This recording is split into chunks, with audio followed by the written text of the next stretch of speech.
Okay, let me see here. Let me make sure that we're live and good to go. I'm gonna open up the chat. Anyone here? I know that we as usual have a little bit of a delay. Let me know if you can see and hear me. You should also be able to hear Alea as well. Just say hi, Alea. Hi, everyone. Cool, cool. So, just gonna wait for a moment there just to make sure people are seeing us and hearing us in the. It seems my feed's coming through. Cool. Okay. Hey D, come. Come here. Come here. Okay. There we go. There's a cute dog. She's sweet. Okay. You have to be quiet and go away though. All right. Oh, hey folks, how's it going? Looks like we're good to go. On time, right on time. That sunshine is coming through really bright. Hold up.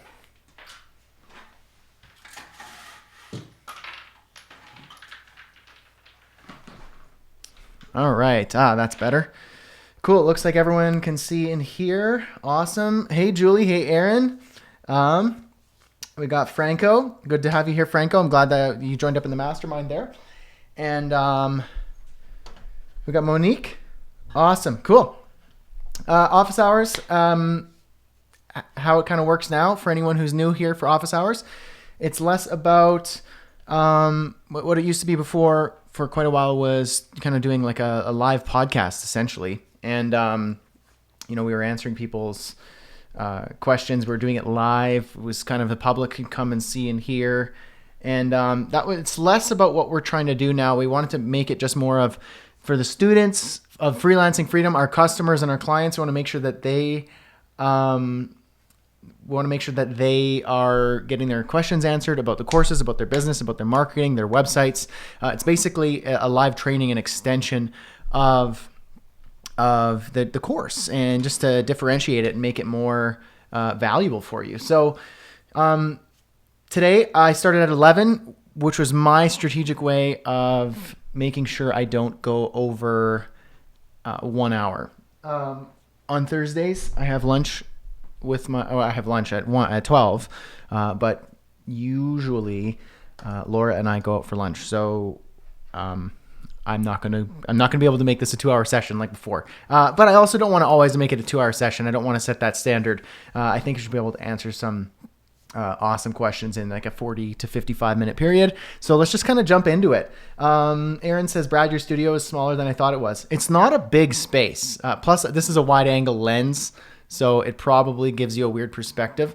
But it's like it was a bedroom, and then I tore it to pieces and rebuilt it, remodeled it to be a studio with some nice floors, painted it white, put a brick kind of accent wall.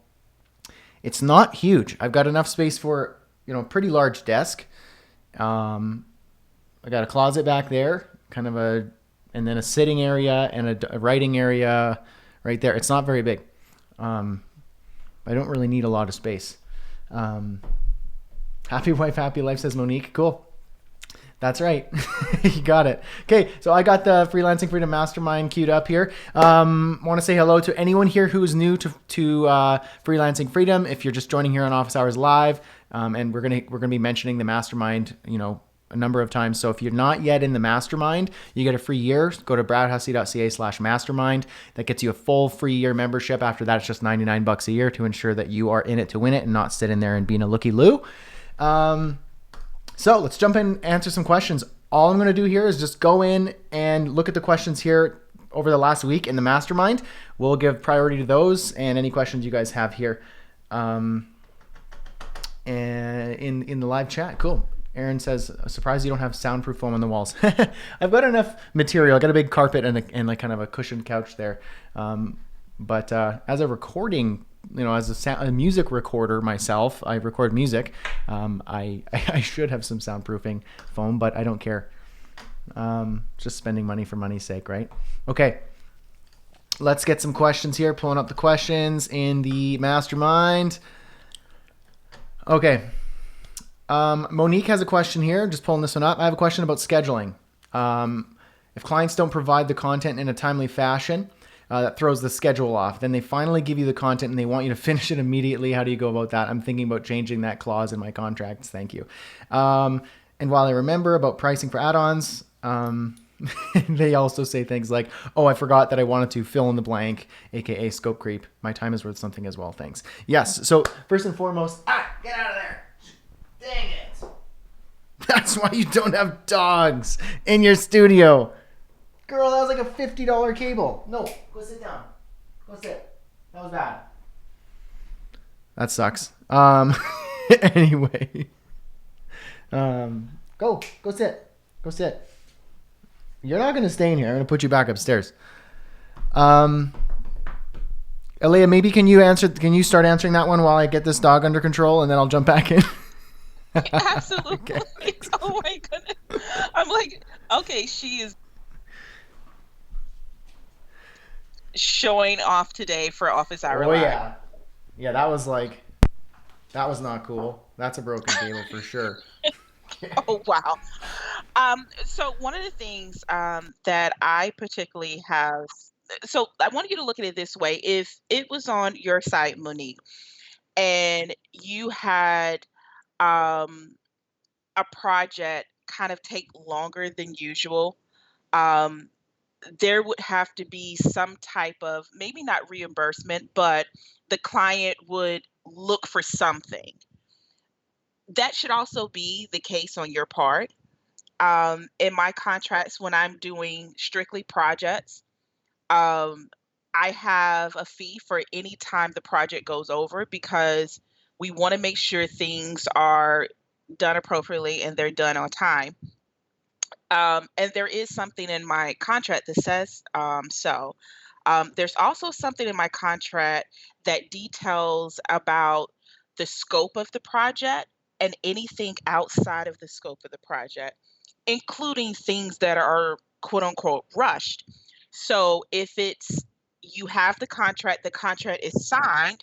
Um, Once they sign it, they are not only saying that they agree to everything, but they've read it, they've read the scope of the project, they agree with everything, they're okay with it. And if they come back and say, oh, I forgot something, here's where we have to, as freelancer, have a little bit of discipline and say, okay, this is outside of the scope and this is going to be extra. We really have to I don't want to say get in the habit, but we have to get comfortable with asking for, almost demanding that we be paid for our work and compensated appropriately. So if you know it's going to take more time, it's probably going to cost more money. If it's outside of the project, then you should be compensated accordingly. And you shouldn't feel any type of way by relating this to your client because, after all, it is business. Welcome back.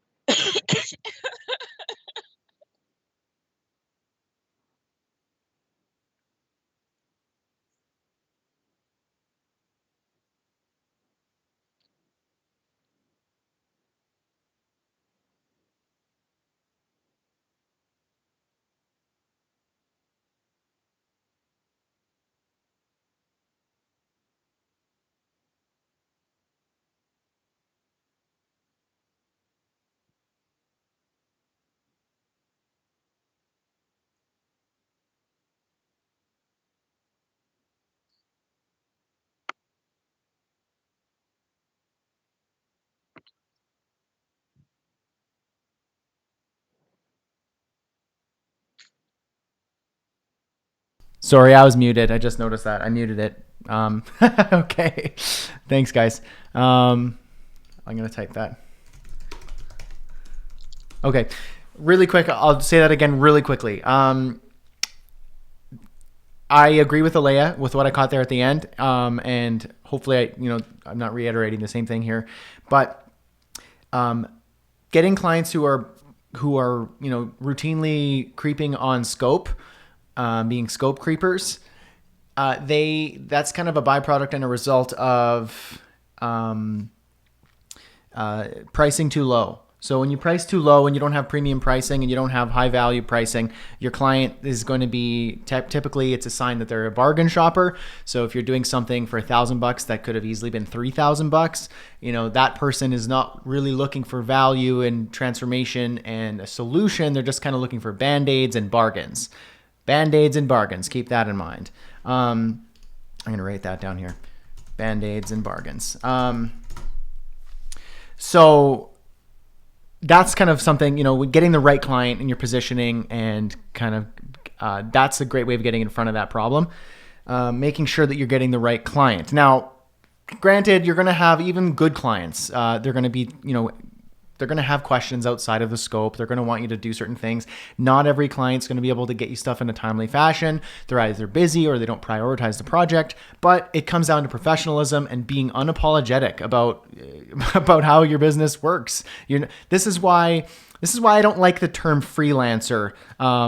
And I know it's kind of built into the business. It's called Freelancing Freedom, the course, whether it's Freelancing Essentials or the Freelancing Masterclass, or, I've kind of started to get away from calling everything freelancing something because I want to get you away from thinking as a freelancer.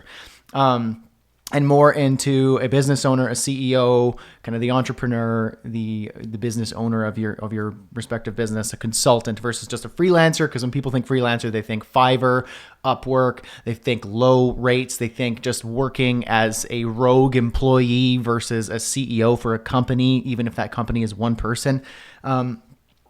So when you think of yourself as just this individual, it's just little old me, and I'm just doing stuff, being hired by somebody to just do tasks, then it's easy to be apologetic and to be low on yourself and down on yourself and think, well, no, I should do that, and I don't want to step on their toes and hurt their feelings, and that's a problem. So it's a big part of your mindset is knowing, hey, you're a business owner. Stop thinking you're some lowly freelancer. Good, valuable freelancers are actually consultants.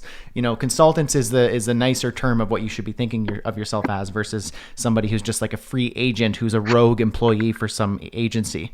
So it's about your mindset and going, hey, I'm professional, I add value, I can actually solve real problems, and people need to respect my time. I'm not going to be a jerk, but I'm not going to let other people jerk me around. So in this case, say for Monique's question and everyone who has this struggle, it's setting those expectations and being unapologetic. And here's the funny thing that happens.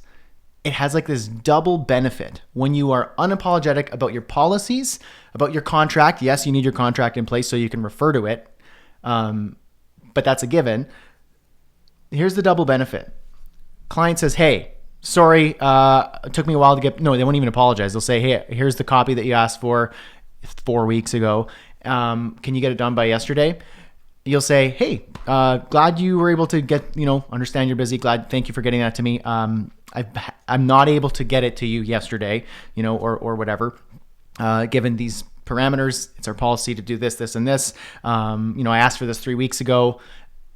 If we have that had that been the case, then we would have had it been done right now. But because of this, I can't just put everything on hold for that. In more or less words, use your own voice. I'm a little bit of a hard ass, so I don't mind. Maybe it's like the dad in me. I'm also a little bit of an old man at heart, so I don't.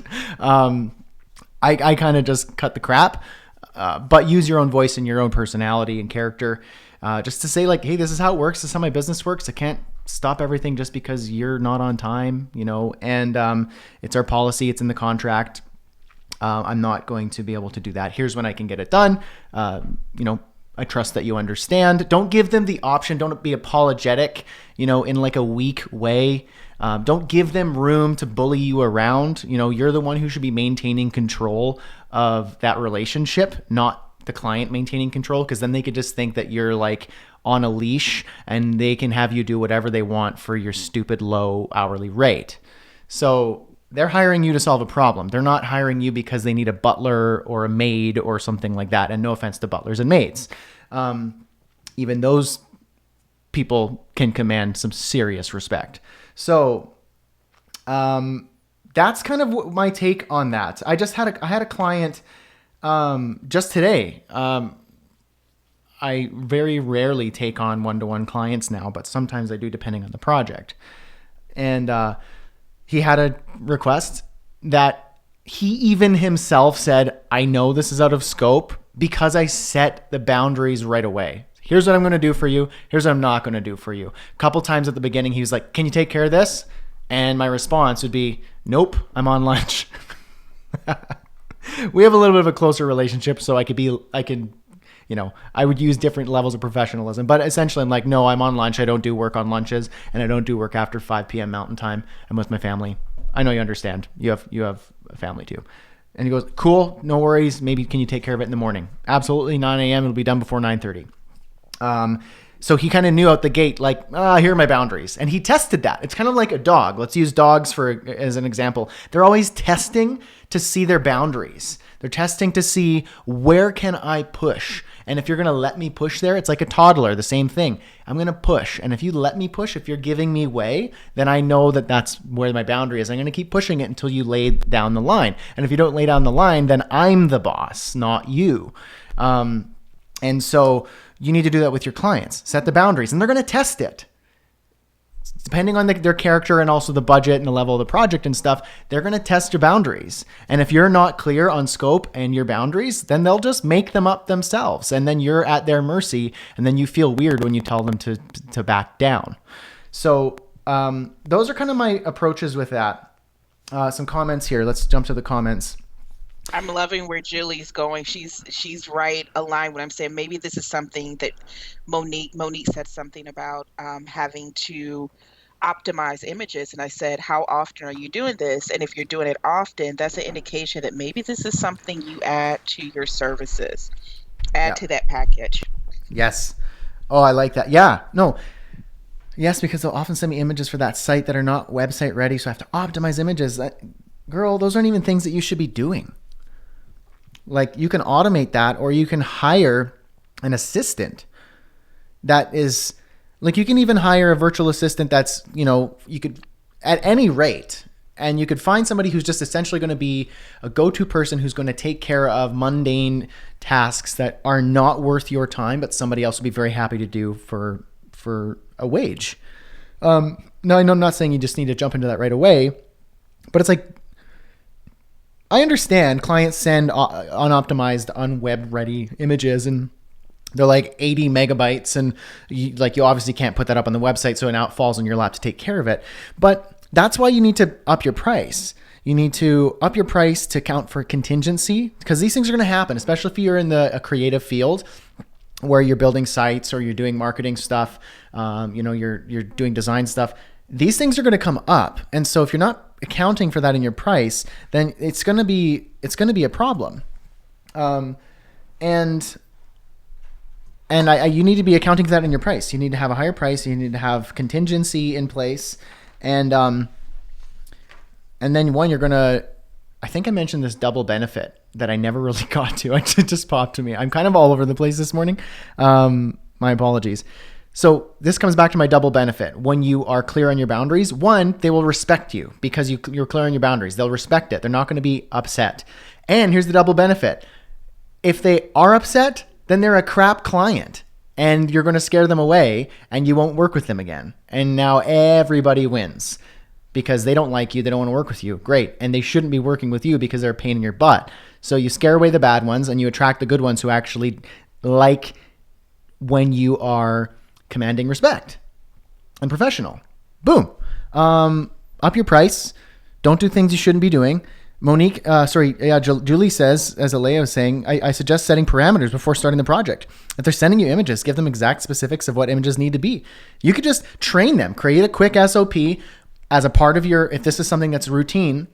When you get a new client, say, this is what I will and will not do. I will not optimize images. If there are images that are like more than 2 megabytes for a website or something, take care of it yourself. Here's a great website tool called, there's tons of YSlow, lots of different tools out there that will optimize images that anybody can do. Drag and drop, optimize the images. Send me that folder. Here's how you can do it. If you need me to do it, it'll be an extra $150 per task. And then they'll go, whoa, I'm not going to do that.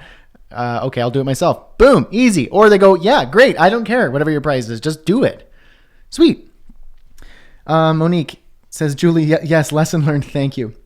Yeah, Matthew, you're right. Can you estimate that into your projects? Please do. Please do the pricing calculator, because this accounts for contingency. I built it into the calculator so that you can account for contingency and stuff that you're not going to be able to foresee. Okay. Julie says, preach, Brad. Love it. Greg, sorry I'm so late. Don't apologize. We actually just talked about not being apologetic. Julie, that definitely comes with experience. So just remember, it's a learning lesson, progress over perfection. Awesome. Adding to your services doesn't mean that you need to personally do it. It just means it's a part of your services. That's the thing. The freelancer mindset versus the CEO mindset. You guys need to stop thinking yourself as freelancers and start thinking of yourselves as CEOs and high value consultants. High value consultants and CEOs, though they are different roles, how they relate is they don't do everything themselves. They know good people to do it for them. You get to design your team. You get to design your workflow. You get to design how your products and services are delivered. And it doesn't mean that you're the one doing it all. If you started up a retail shop, are you going to be selling the merchandise? Are you going to be doing like the cash? Are you also going to be doing the accounting? Are you also going to be creating the signs? Are you also going to be mopping the floors at the end of the day? Are you just hiring yourself for every dang position that's required for your job? So stop thinking of yourself as a freelancer, even though, yes, sure you are. But what the problem is you're thinking of yourself as the freelancer, and it forces you to start thinking that I need to do everything. No, you don't. Unless you want to work on Fiverr, then go ahead. But it's not going to get you a full-time living, at least if you live in the West. You know, if your cost of living is low and you're charging $10 US an hour, and that's an abundant hourly wage for you, then great. But if you're competing with that person who only needs $5, $10, or $15 an hour, and you need 100 or 200 or 300 an hour, you are not going to win. That's why you play a different game. You need to be a business owner. I'm trying to teach you to start a business, not do tasks for bad rates. Okay, I'm going to write this down really quick here, what the topic is, so that we can make sure. So this is Monique's question, right? Monique, Scope Creep. Cool. Got it. Bao says, when you stop thinking of yourself as a freelancer, your perceived market value automatically increases. It does. If you say, hi, my name is John, and I'm a freelancer, they go, okay. You've already set the boundaries of what you are and what they can expect of you. The reason why I call it freelancing freedom is because it means something. It's a milestone marker. It signifies something. It's not so that you can just be a freelancer. It's, first of all, the freedom you feel and experience when you become the freelancer, when you kind of do your own solo thing, when you start. That's like that 0 to side hustle stage. Freelancing freedom. It feels good. That's that feeling. But what freelancing freedom also means is the freedom to stop being a freelancer and to launch into something bigger. So it's the freedom to be a freelancer and the freedom from freelancing. And that's what this is about. Aaron says it's right in the word. The word free is in the word. It's that freedom to become a freelancer and the freedom from the constraints of what you believe a freelancer is, or what people say freelancing is, which is why I want you to be a business owner. Okay? Plus freelancingfreedom.com sounds great. It's a great domain. Okay, good question.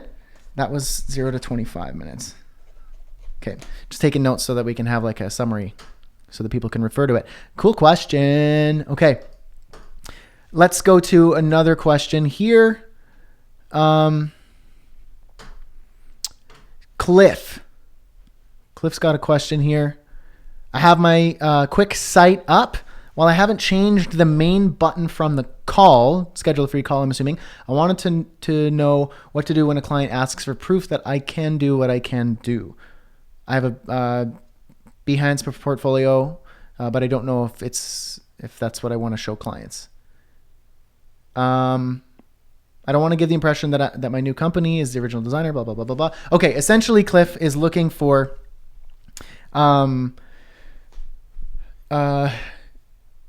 I'm going to pull up no, I don't actually. Is it Over the Cliff Designs? I'm going to pull it up. Over the Cliff Designs. Whoops. Okay. And your question there was, what do I show my clients when they're asking for proof that I can do what I can do? Well, also an indication of the wrong client. But not also, it's not just their fault. It's also, this falls on your shoulders as well. This goes for anyone. If you're just providing commodity services, like I'll code up your sites, or I'll design up your logos, or I'll create a quick brand, style for your startup. If that's what you're doing, then people aren't buying your solutions. They're buying your skills. They're buying your time. And so, yeah, they want proof that you can do what you can do. They don't trust you enough. And so, there's a couple ways. I'm not saying that that's wrong, because there should be the reason why you buy something. You don't buy something without confidence that what you're buying is worth it. And so in this pool, in this field here, when you're in that level of I'm just kind of selling website designs and things like that, your clients are going to need proof that you're actually decent, because what they're looking for is who has the best designs based on their judgment of what good design looks like. And so they're not wrong for doing that, but if that's not what you want, then you're looking at the wrong people, and you're also attracting them because you're offering a service that they're looking for. If you're looking for something higher value and you actually want to solve a business problem or a life problem or something within business, then that's where you need to define what that problem is and who it's for, and then you can position it. And then it's less about how good does your design look and more about, will it work for me? Because they can perceive you as an expert. The way that you can do that, here's the way around if you don't have a portfolio piece to show off your skills, to flex your design or whatever muscles. It's to have a testimonial. Testimonials from past clients. So like a LinkedIn recommendation, a Google review, a screenshot of an email. It doesn't matter the method in which you display a testimonial. People will trust a testimonial from somebody else more than they'll trust a screenshot of a nice design that you did. Because what they're buying, ideally what they're buying is a solution to their problem. And then when they see someone's testimonial, they can see that person also struggled with that, and Cliff solved it for them.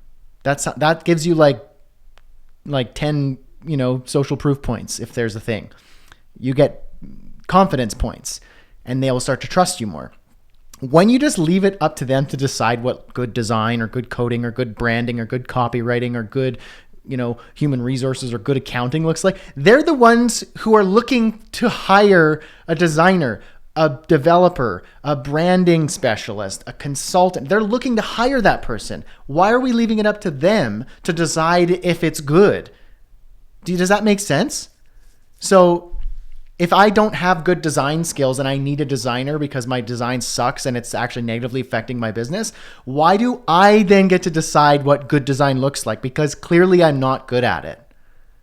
Same goes for anything. If I have major finance issues and I'm like terribly in debt and I'm so bad at managing finances, am I to look at like screenshots and like other portfolio examples of a financial expert to go, you know what?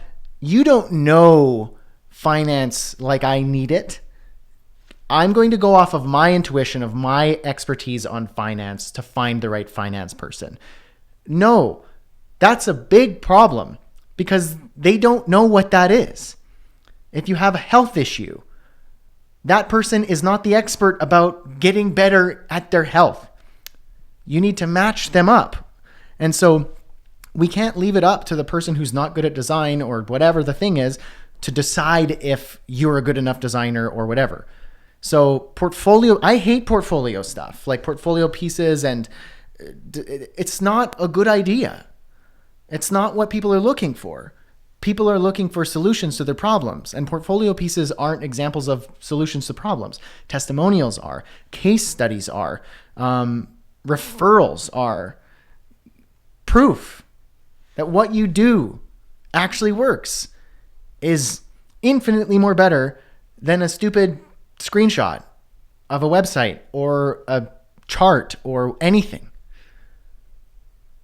That makes sense? I don't know if I answered the question. 30 minutes to... That was what, Cliff on portfolios. Hopefully I'm still live. Am I still live? You are. Okay, cool. A little quiet in the comments there, so I didn't know if I was like shut down by accident. So what's a good method, Cliff, for showing clients previous work without having it on the current site? Testimonials. If you've worked with one person before, then you've got all you need. And you've probably worked with more than one person. Get 4 or 5 people, colleagues, past clients ideally, and that's what you need to be showing. In your proposals, testimonials, case studies, highlight a case study. Even if you have one good case study of how your solution solved the problem and you got a testimonial explaining it in the words of the client, that's way better than portfolio of whatever. I don't like portfolios. Okay, so that's a good question because a lot of people want to know that. Rebecca says, love that, Brad, regarding portfolios. Good. I'm glad. Okay. Let's see here. I'm going to find some more questions. Digging through here. Julie says, case studies with a testimonial is good too. Shows how you solve the problem. Exactly. Case studies are way better. Have a dedicated page or a PDF for a case study with the words of the client, on how you solve the problem. That's what matters. It's not about, let me window shop your skills and I will decide if you're good at it. No good. That person's not going to pay you what you deserve. Okay. So I'm going to open up office hours comments here, make sure I'm not missing anything. Okay, good questions. Matthew, question, can you talk about the process? Let me write this down. Can you talk about the process in taking your previous employer on as a client? Considerations or pitfalls to avoid? Thanks. Awesome. Okay. So I'm going to write that down here. This is Matt on employer. Okay. Totally. Good question. You guys have some comments in there before I jump into that. Matt, here I was thinking I'd be making a new portfolio next month. Guess not. Case studies work though. Writing is better. Yes. Words tell, stories sell. Portfolios. Oh, I wish I had a great punchline for that one. It's the stories in your case studies that are actually going to sell your services and your products. Portfolios are just attracting window shoppers. And window shoppers don't actually want to buy anything. Or they do for really cheap. And I don't want that for you because you can't make a living doing that. Julie says you can actually turn Behance into case studies in a way. And hey, Matt, if you have great work, which I've seen your work as I talked about in the last Thursday, you can show your work, but show it in context. Because then all you're doing is saying, hey, look at this. And then it's just like a beauty contest. Which site is more beautiful based on my perception? And that's stupid because it's relative. I might think that that's a beautiful site. Another person might go, that's terrible. I wouldn't design it that way because I'm better than that or whatever, BS. Put it in context. It's not about, hey, look how good this looks. It's about what did it do and why did it do it and did it solve the problem that you initially set out to solve? Okay. Okay. So Matt's question on taking your previous employer on as a client. Because Matt, this is for context for everybody else here. That's my heater, by the way. It gets chilly down here. Matt is leaving his full-time job in about a week, I think now. And also Aaron, I have advised Aaron to negotiate with his employer to work from home at least once a week. And I've tasked him to have that conversation within the next 30 days. 29 days. I'm counting. So, okay. I'll tell you what I did, and then, we can kind of jam on that. So, my story on that is I'd been freelancing on the side for like years. I had no really real intention of just going full-time freelancing with client work and starting my own business. So for years I was just like, yeah, it's extra money. Sometimes it made more money than my full-time job. Other times no, but it was just like, this is sweet. I'm going to do this. Side hustle, true side hustle. And then eventually you got to the point when I was working this full-time job. So I went to school, I'd studied, I was ready to get this job. I was salaried. I got like my benefits, and I was working in a studio at an actual agency. And like, I was doing like the real deal career thing. This was like my first career job as a salaried employee, as a developer. And so it was new to me. So at first it was like the honeymoon phase, super exciting. Everything's awesome. So cool. But then I started to realize, hey, like, this isn't all it's cracked up to be. And I actually wish I could just do something myself. I wish I had more freedom. This feels constraining, and I'm not actually making that good money at all, really. It's barely enough to get by, but I'm salaried, so I should be grateful, right? But then I started to realize if I want to grow, because I had a couple conversations, I'm a pretty hard ass negotiator. Even at that stage, I'm surprised I didn't get fired just because of my ballsiness. Just saying I need a raise. This is not enough money for me, in more or less words. And I would get raises in incremental phases, but then with the caveat that I needed more responsibility, which meant I need to work more hours and be more valuable to the company. Makes sense. Sure. I get that from a business owner. If somebody wants more money, then add more value to my company, then we'll see. So I get that. No fault on them for that. But what I saw was like, no, this is a losing arrangement for me. I'm not making the right money. And if I want to make the money I need to make and want to make, I can only imagine the skyrocketing responsibility and time that I need to invest here. And I already was spending more time at work than I was with my own wife. So that's kind of the backstory. And I started to realize, no, I got to be able to do my own thing. And I have all these clients. Maybe I can ramp that up and do this full time. Long story short, that's what I did. So to answer the question here, what did I do? Well, I had the plan. I gave myself about 4 months to think of a plan to discuss how I was going to get out of there. At the time I read the 4-Hour Workweek, you probably are familiar with it, Matt, and probably most people here. There's a section in there about negotiating remote work with your boss so that you can slowly kind of give yourself more and more time away from work and then show that you're still valuable to the company, but working from home, and then you get more freedom. And then from there, you might even be able to just take them on as a client and then get rid of them altogether if that's what you want to do. So my plan was essentially that, pitch to them that, I wanted to work from home, kind of like show them that I could do that. We already had that arrangement in place a little bit because it was, I was a web developer and everything was online. I had access to their server and everything like that. So I would do some stuff from home, but it would be like outside of work for like more, I wouldn't get paid for it. It would just be like, if you want to do more work to make us happy, sure. But my plan was to say like, no, I'd like to be able to work from home a few days a week. And that was my plan. But then for me, what happened was Laura got pregnant and we were going to have a baby the following spring. And so this was like July or something, or August.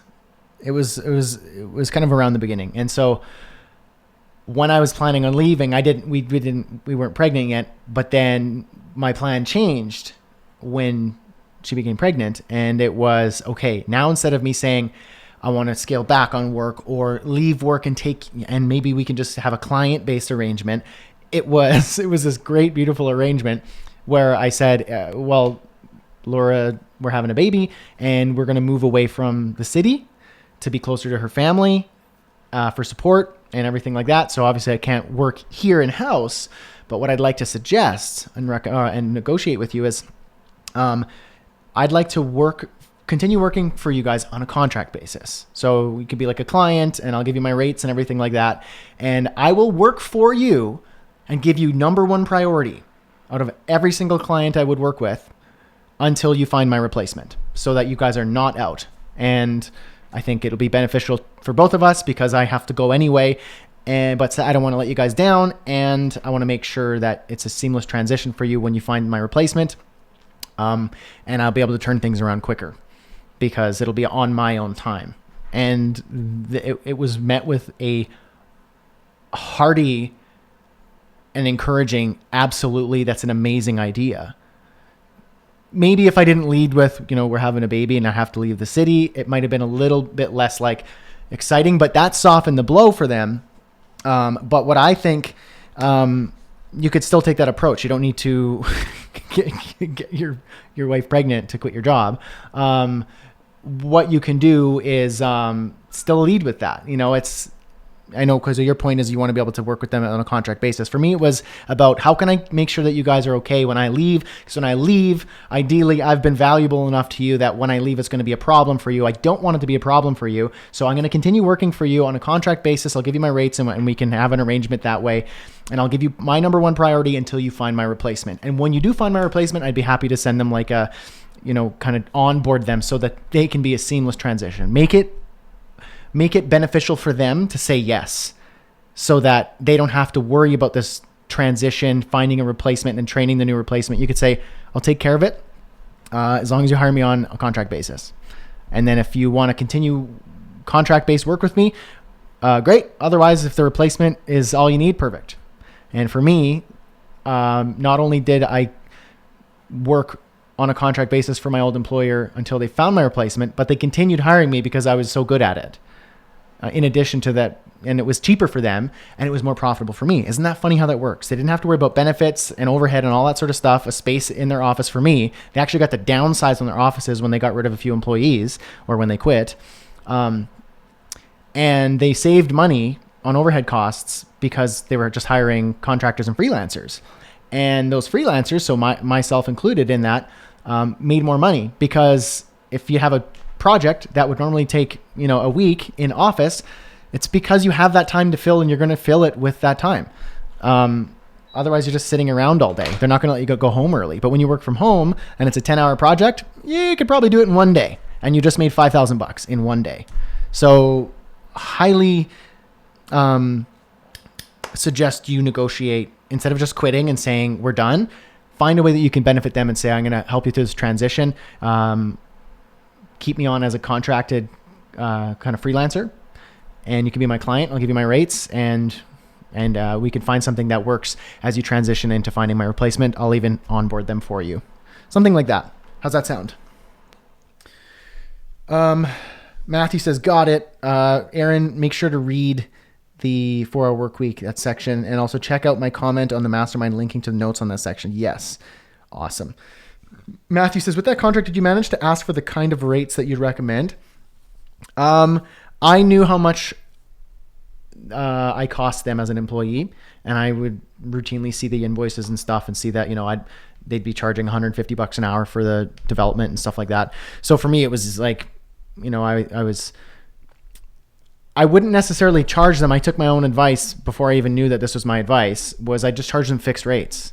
I wouldn't say hourly because they wouldn't hire me hourly. They'd have a project. They'd say, Brad, I need you to finish this project. It needs to have these things and I want it by Friday. Is that possible? And it's like Tuesday. And I go, absolutely. That'll be about $4,000 plus GST. And that's goods and services tax in Canada, of which you're Canadian. So that's what I would do. And then they say, cool, sweet. If you can have it done by Wednesday, that'd be even better. And then it doesn't matter because it's a fixed rate. The faster I get it done, the more money I've made to free up more time for more client work. So it was a very lucrative arrangement. Matthew, I'm doing something similar. We're getting married and leaving the city. There you go. Sweet. You're leading with a soft, social sort of congratulatory tone versus, hey, I'm leaving you. It's, guess what? I got amazing news. I'm super excited, but this is where, we need to part, but I want to make sure that I'm not letting you guys down. Awesome. Bow. I'm trying to work on wife's getting relocated, to a tropical island or something. Love it. Cool question. Okay, let's see if I can get a few more questions in here before noon my time. Cool question. I like it. Bailey, Not going to be able to make it due to work. So let me just say the time. So it's 45. Bailey. All right. 2 topics. Kind of a ramble, so feel free to skip unless you want more content. So we'll see. Matt says that's a big issue as an employee. There isn't much benefit to being more productive. Exactly. If you're an employee, there's no reason why you should be more productive. As a contractor, as a remote-based hire employee, contractor, freelancer, there's a lot of incentive to hurrying your ass up and getting stuff done, and that will make your boss very happy. Okay? There's incentive to get it done quickly and get it done right. Because you don't have 8 hours to fill. You have 8 hours to invest. And if you can do that properly, then you can do really well. Okay, let's see what Bailey's saying. Feeling confident in my web design skills. I'd like to help online coaches. My web client is a coach and he's happy with my work. He's inviting me to help him now get more clients, which obviously involves more than a beautiful site. I think the release of these last 2 modules, 6 and 7, for context, will help both me and the client out. I'm not growing though because I don't feel confident just offering web design to coaches, but don't have an actual proven results from this client with marketing. So I feel stuck in between. Maybe I need to be patient with this client. Okay. Another thing, a marketing company wants me for an unpaid internship. And I'm debating. Career-wise, not so good. College, I need a paid internship. Thinking experience would help land a paid one. However, maybe I shouldn't waste time. Real quick answer on the second one. I'm not a fan of unpaid internships. I did one and I don't think it added any value except for it helped me realize I don't like working for people, and I don't like working for people for free, and I don't like this environment. And more, I realize I need to be doing something myself and where I get to choose how much I get paid based on how valuable I am. So I just saved you a learning lesson. Unless you really want to do it, that's up to you. I wouldn't. You even said career-wise not so good. The best college is real life experience. And I can say that I went to 2 colleges, one for musical theater, and which was fun. That's where I met Laura, so I would never trade it, but I'm not on Broadway stage right now. And 2, I went to a school in, and Matt would know this, in North Vancouver, Capilano University, interactive design program. If you look it up, it doesn't exist anymore because they cut it from the school because they thought it wasn't, it was the most successful program at the entire university, which was actually just a college with a university slapped on the name. Yeah, 2 college diplomas, and I'm not really, it's just expensive for something that you could just start doing. Kind of my approach. Anyway, I don't know if I'm answering your questions here. Rebecca says, unless the unpaid internship is for school credit and gets you a foot in the door to your career choice, sure. But are you and I agree with that, but are you the one choosing that career choice? If your career choice is to start a business, why are you waiting for a college and an intern program to decide what your career path is going to? If you already know your career path is to build a business, then you should just start on that. If you don't know if you want to start a business, then maybe you should consider that. But that's just my take on it. Matt says, did 2 different internships in agencies when I was a teenager. Wouldn't recommend it. Monique, do not do the unpaid internship if you can avoid it. They will not appreciate it. They don't appreciate free stuff because there's no skin in the game. In fact, you're actually going to be a pain in their butt. You're going to cost them in just you being around. You're going to be drinking their coffee and taking their time and annoying the salaried employees. And they're not really going to value helping you out. So, I don't know. That's my thought on it. Matthew says, at least you didn't spend all your money at Emily Carr. Well, at least, Matt, you got to spend all your time on Granville Island, or at least the area. I was way up in the forests in North Van. But geographic, specific inside joke, folks.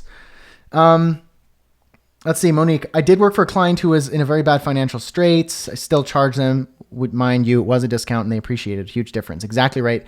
I want them to have skin in the game. Yes, you get what you pay for. And sometimes it's good to get free stuff, but other times you just don't value it. When you pay for something, you will make sure you extract every ounce of value out of it, especially if you pay a lot for it. Expensive doesn't always mean good, but a lot of the time, free means they won't care. People don't value free stuff because there's no value associated with it. If it was a gift and it was given out of the goodness of your heart, that's different. That's goodwill. That's being a good person. But when you're just giving stuff away for free and not charging for things that should be charged for, you're doing everybody a disservice. Okay? True, Brad. Back then I wanted to work for a publishing company I had for 25 years. My internship was an author illustrator, helped me with self-employment as well. See, if you can have an arrangement where you're like interning or you're being like an apprentice and they're going to actually train your butt to be awesome. If you have a mentor, that's different. Mentorship and apprenticeship, very different from internship. And write that down. Mentorship versus apprenticeship and internship. Mentorship and apprenticeship versus internship. Very different. There's only one scenario, says Bao, that I think free internships would be helpful, and that's if you have no experience. There you go. Perfect. Now, on your first question there, Bailey, you said, feeling confident in my web design skills. You got the coach. You're feeling stuck because you don't feel confident just offering web design to coaches. So is the problem that you want to offer web design to more people, or you are afraid to niche into saying, we're going to do web design for coaches? But again, I want to get you away from that web design term. Web design, it will be a part of what you do, yes. But what are you solving for coaches? I'm a coach, so I do business coaching as a part of my offerings. In this case, it's group coaching and training, and I have products and services under my coaching and consulting business. I don't need web design. At times it'd be nice to have a web designer on hand to just like get them to do some certain things. But you need to think about, because you have a client, you can test this out. What do they actually need? Ask them. What do they really need from you? And they even said it. You even answered your own question there. He's just like handing it to you. Where is it? He's happy with your work. So good. You got an in. You have rapport in a relationship. He's inviting me now. So this is like your mentor in a way. You're learning here. This is way better than an internship. He wants you to help him get more clients. You can't get more clients with web design. So help him get more clients. Ask him, get to the root of it. Why does he need, why is that something he needs? What has he done in the past? Why has that not worked? What is he hoping to get out of that? What would determine it to be a success? And then how can you, Bailey, get your coach client, your client who is a coach, more clients? It's not through web design. You can get coaching clients where there's no website at all. To get a coaching client, a very simple way would be to have an effective ad targeted to their target dream client that is that when they go through the ad, they're either going to see it and go, that's for me, or I hate that. So it's polarizing in nature. The next step of that marketing funnel would be to get them to opt in so that they can learn more about your offering. Most people aren't going to take them up on that, but the client, based on the ad and the wording of the ad, will then go through that one step of opting in. They have the video or the webinar or the sales letter with a call to book. The only website there is a single landing page that doesn't need web design. It could be a white page with one video and one big green button that just says book a call. Because you know that the person who saw the ad and then opted in and then watched the video and then booked the call is going to be a qualified coaching client.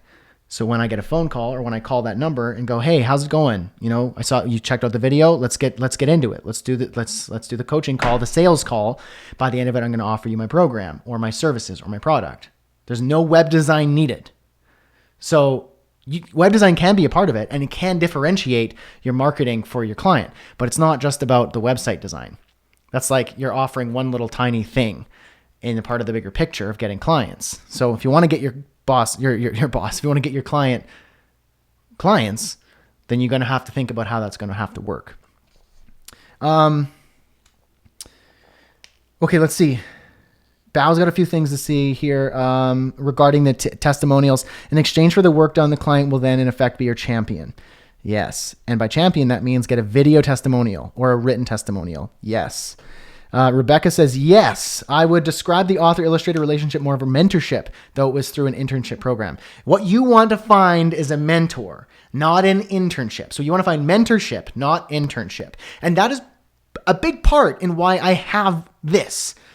The people who buy my product, so say Freelancing Freedom Essentials, or namely Freelancing Freedom Launch Course. The people who buy that merely for a course, here's a little secret. They don't actually get value from it. Maybe a little bit, but they treat it as just another thing that they hope will just maybe change them at some point because they have it in their back pocket. Here's a hot tip. It rarely works that way.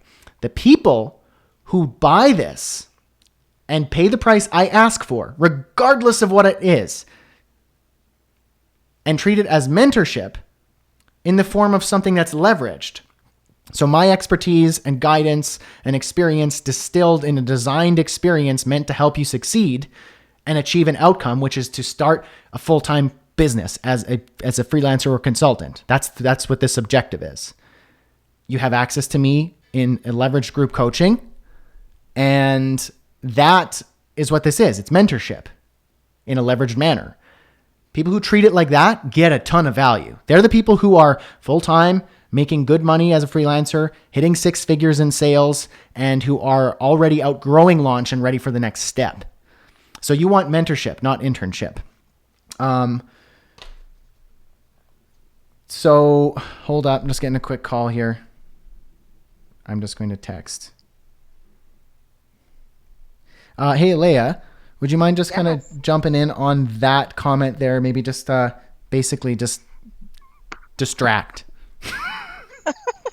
Absolutely. I'm actually looking at some of Matthew's comments where he's saying help get more clients, a web designer versus a digital growth consultant.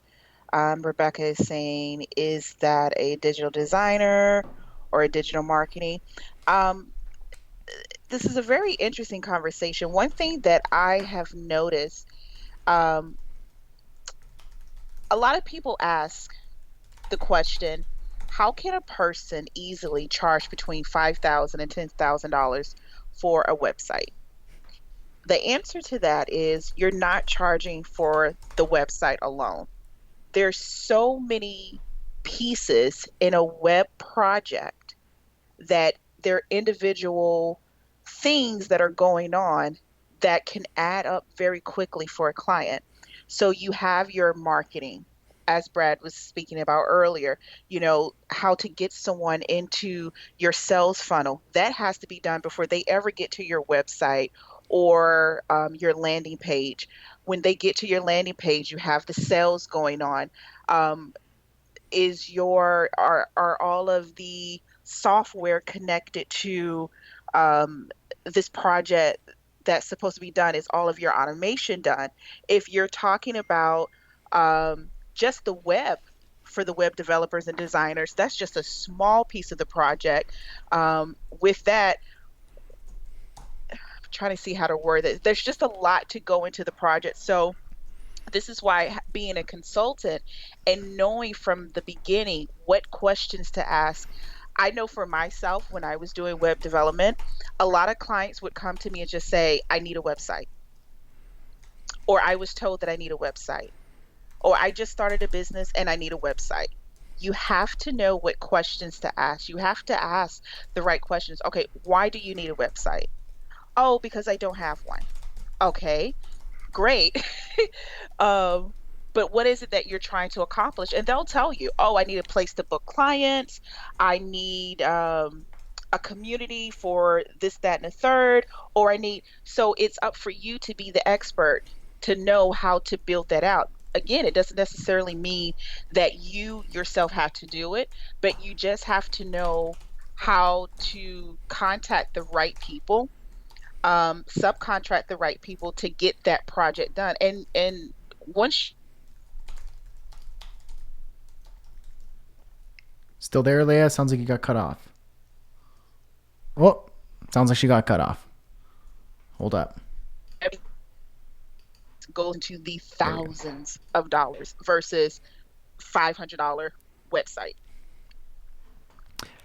Could you I just will agree say, with Brad. yeah, could you just say Design that never for like, solved their problem. exactly. You cut off there about 15 seconds ago for like 5 seconds. So you kind of jump back in when you said $1,000 for websites.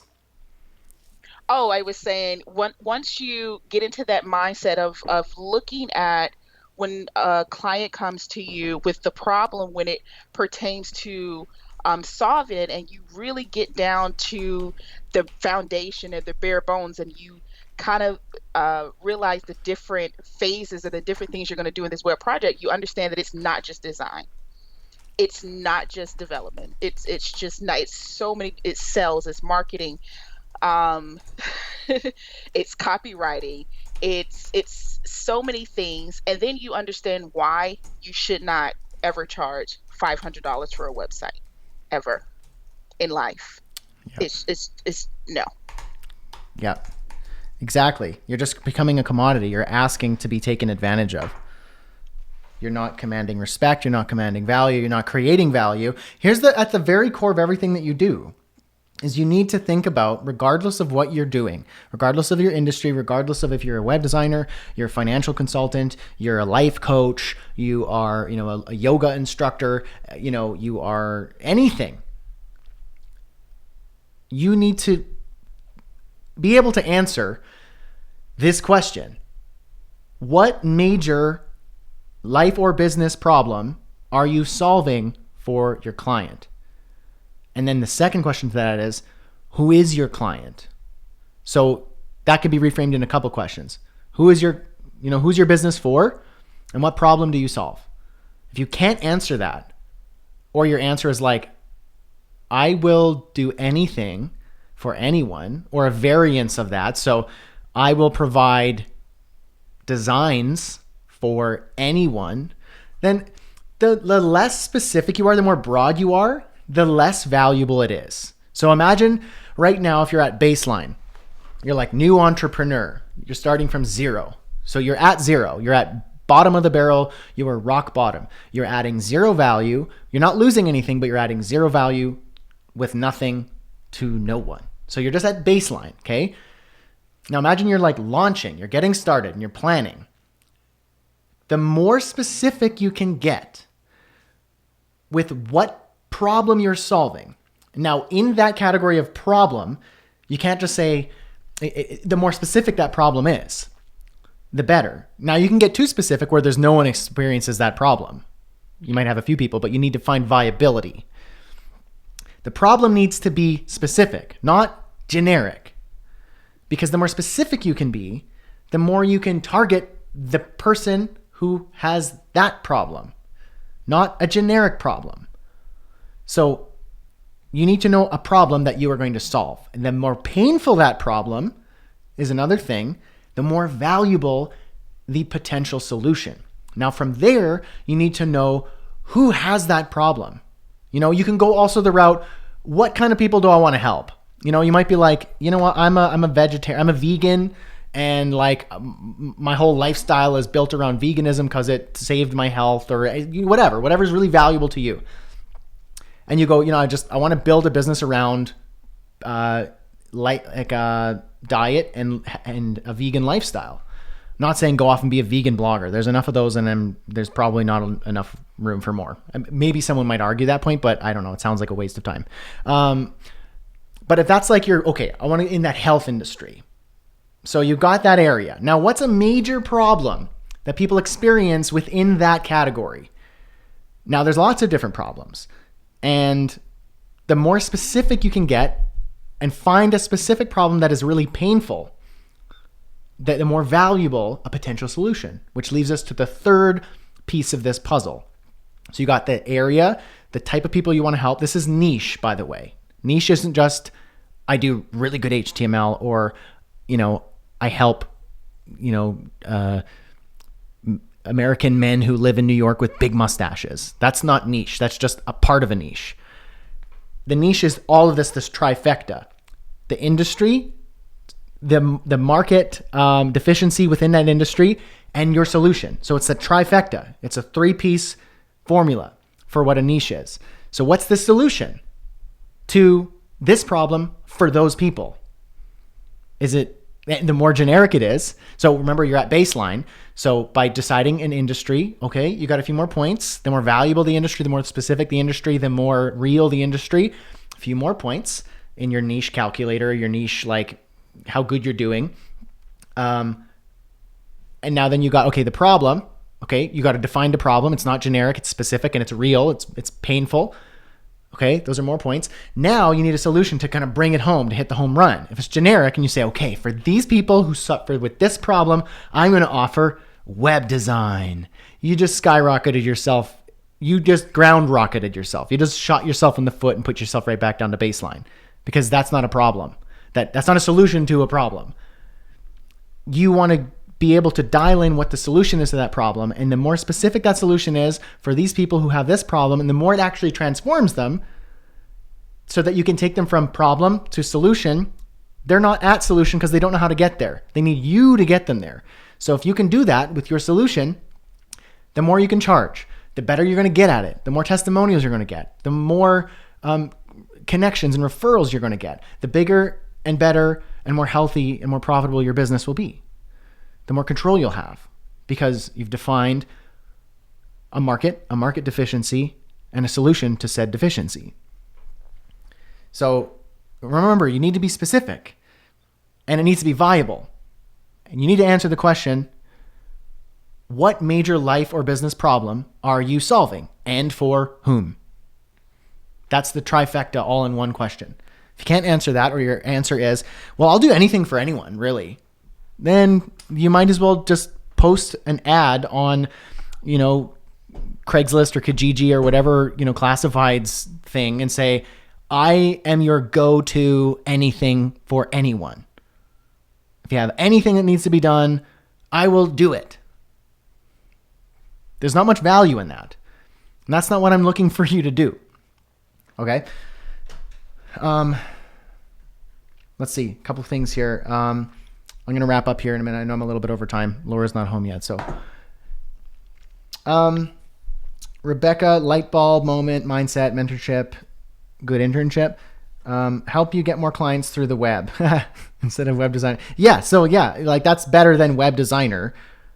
You're just jamming on some names. Digital growth consultant. Digital growth consultant to me is a little too generic and hypey sounding. Be clear. Something I learned from Ramit Sethi said this in one of his courses. He said, in your copywriting, be clear, not clever. You can never be too clear on what you do and who it's for. If you're being clever about it, then it's just going to get in the way.